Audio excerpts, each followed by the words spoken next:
Un saludo cordial a los participantes del Congreso Internacional de Antropología Social y Trabajo Social y muchas gracias a los organizadores por la invitación de dictar esta conferencia para todos ustedes. Es una conferencia en inglés titulada Platform Extractivism and Data Production for Artificial Intelligence que voy a dictar en inglés para todos ustedes.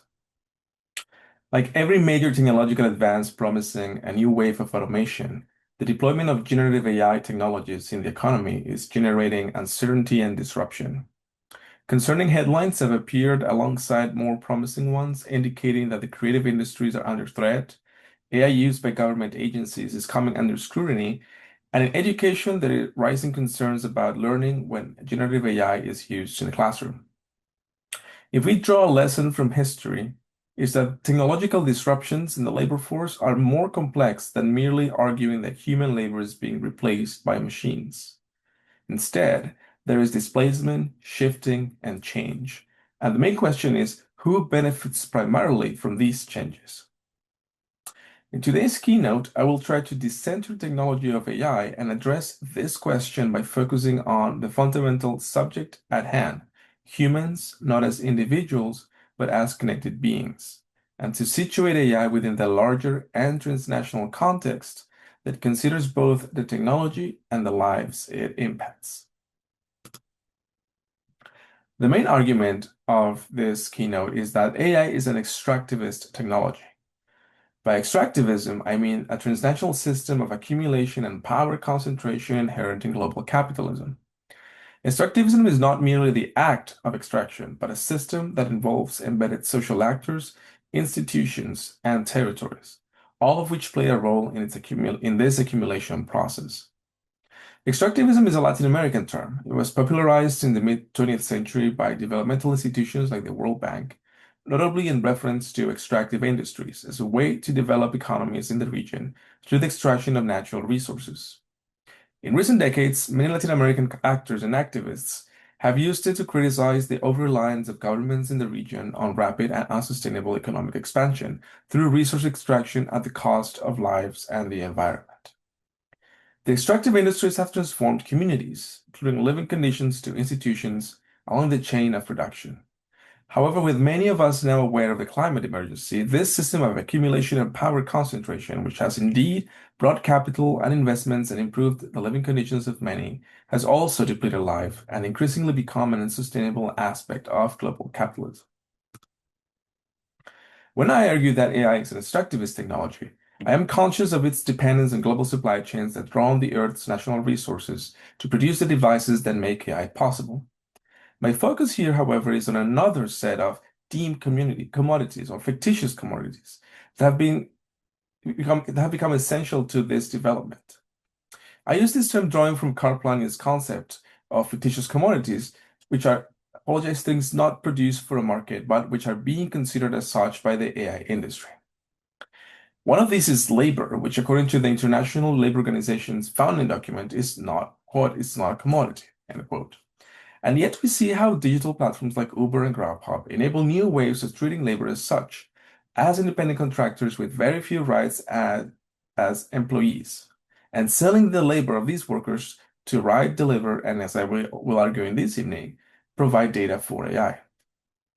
The second one is knowledge, which becomes data through abstraction and has been harnessed, accumulated, and exploited as the fuel of recent AI developments. Like labor, knowledge has also been commodified, coded into data, fed, and molded into AI models. I have studied this commodification of labor and knowledge for the past 7 years. I approached this topic from the perspective of the gig economy and digital platform studies. Many colleagues, including those in the workshop and in the conference, have elucidated how digital platforms as infrastructures have enabled the development of new labor markets and forms of labor exploitation. My focus is on platforms that provide AI companies with a workforce that, from their homes around the world, generate data, annotates it according to the predefined instructions of AI companies, and provides feedback to improve their models. The stories of dozens of workers I interviewed in this research have elucidated two core arguments that illustrate my point. Through the stories of 3 workers, Roberto, Angelica, and Gonzalo, all names anonymized, I will explore 2 facets of extractivism in AI.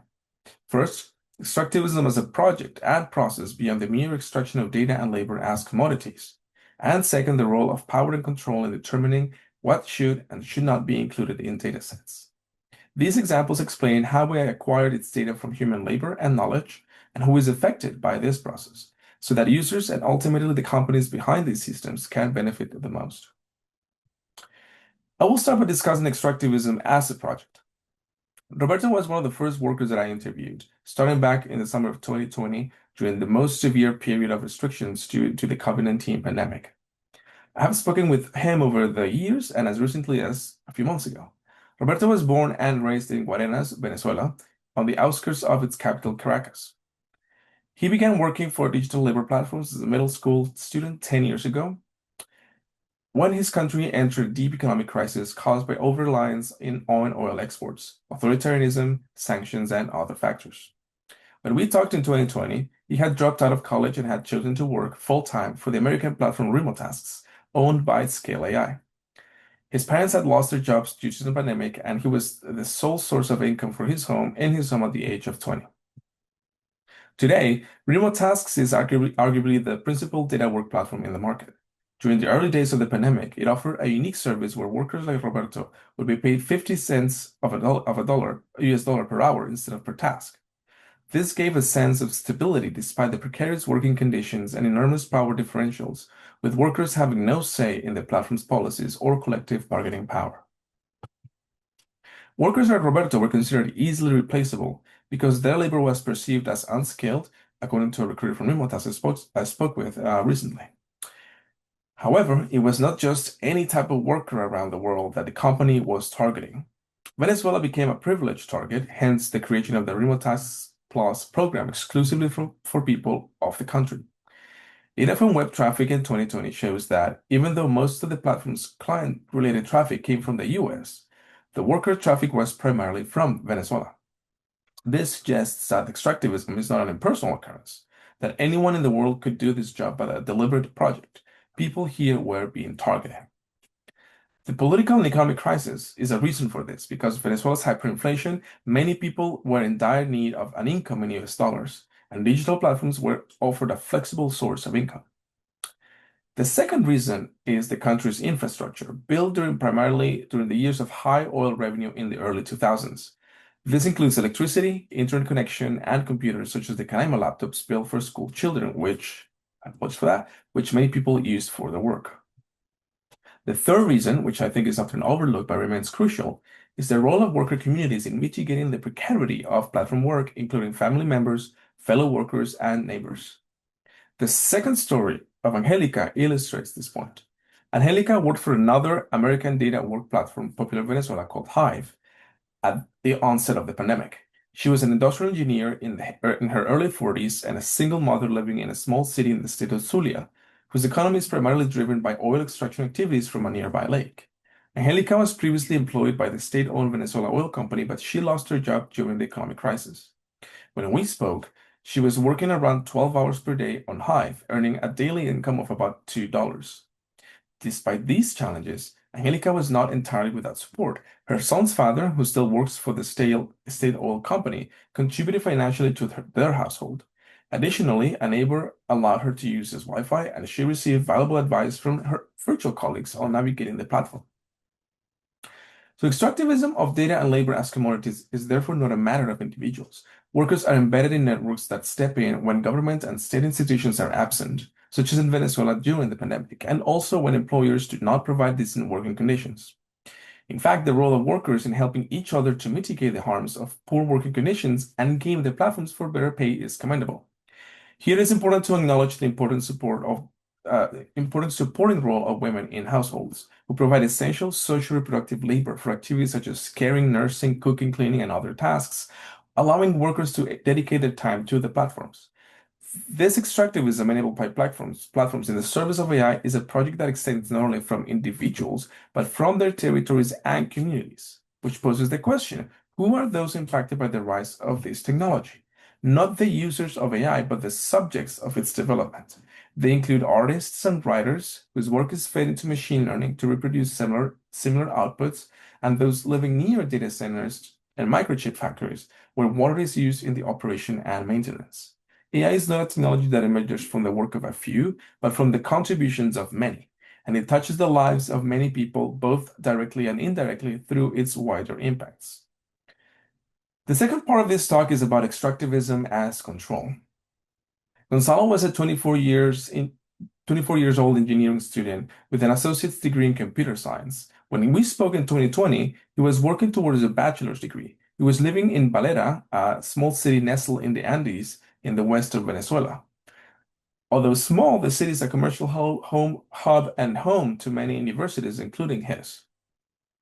Gonzalo was a veteran of data work platforms, having worked for Figure 8, one of the earliest platforms to gain popularity in Venezuela, then for Appen, the Australian platform that acquired Figure 8 and later switched into Hive, which had fewer restrictions of work on workers and a greater variety of tasks, even though the pay was less.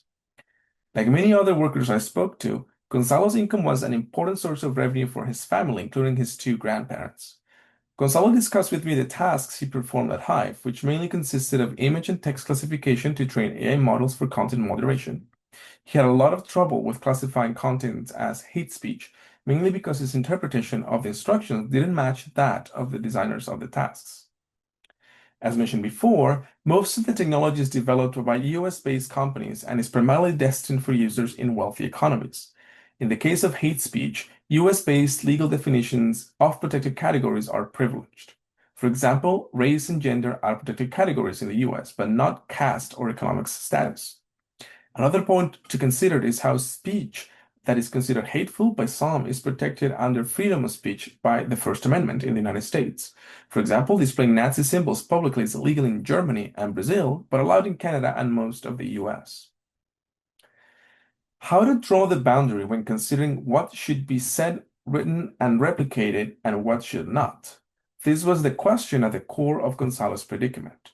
He gave me two examples of failed tasks. One was the sentence, and I quote, "Let's nuke the Chinese," end quote. And the other was, open quotes, "I want to kick all the Latinos out of my country," end quote. In both cases, the platform rejected his classification of hate speech, and he was told that such statements should be allowed. Beyond the legal discussion on about the interpretation of First Amendment rights and protected categories, what I found fascinating was how this situation exposed the power relations at play in how AI is developed and its consequences. Gonzalo is a gig worker of a platform with no contract or job protection, had no say in how the platform was developing its content moderation algorithm. His precarious employment gave him a clear message: either change the way he thinks about hate speech and reproduce what the clients developing the AI want, or risk losing his job, an essential source of income for his family. Furthermore, once this model was fully trained and deployed, automating content moderation and post, it has the potential of reproducing such actions on a larger scale, regardless of the cultural and legal interpretations of hate speech in places where it is deployed. This small decision of what is or is not acceptable not only is in the example of hate speech given by Gonzalo, but in the many ways that we collect data on the world and classify things, shows us the power of decision-making and its consequences when developing and deploying AI. The second point about AI as an extractivist technology is that it involves not just the harnessing and appropriation of data, but also the exertion of control and shaping of knowledge. Like in the case of Gonzalo, where the platform where the platform he was working for dictated what is and is not considered hate speech, we have AI systems that are reproducing messages and implanting knowledge. We call some of AI's perceived incorrect statements hallucinations, but who decides on the validity of such statements? And what if an AI system were to protect and reproduce statements not based on evidence for political or economic motives? I conclude by remarking how the tale of current AI is one of two unkept promises. One is to workers like Roberto, Angelica, and Gonzalo, the promise of freedom to work. Without a doubt, the industry's expansion and need for labor have provided an important source of income at a difficult time in their lives and those of their families, offering flexible and small but essential income in the more stable US currency. However, this access to work through digital platforms also brings precarity. with workers not knowing if they will be fired at any moment's notice or even if they will make the weekly threshold necessary to cash out. To us, as users of the technology, the promise is freedom from work. These tools promise to automate many tasks, from simpler ones like writing an email to more complex ones like producing a Studio Ghibli level illustration. Yet the question about the quality and necessity of AI remains unanswered. At the same time, while this technology eases certain tasks, it creates new ones, prompting and providing feedback to the AI, supplying new data through our interactions, and evaluating the accuracy of its outputs. To answer the final question about human worth and the value of work, AI industry's promises are false ones that instead undermine and commodify labor as well as knowledge. However, as seen in the stories of these workers, the human is always present and irreplaceable in every step of the datafication chain, from the moment the data is generated to the moment the models are evaluated.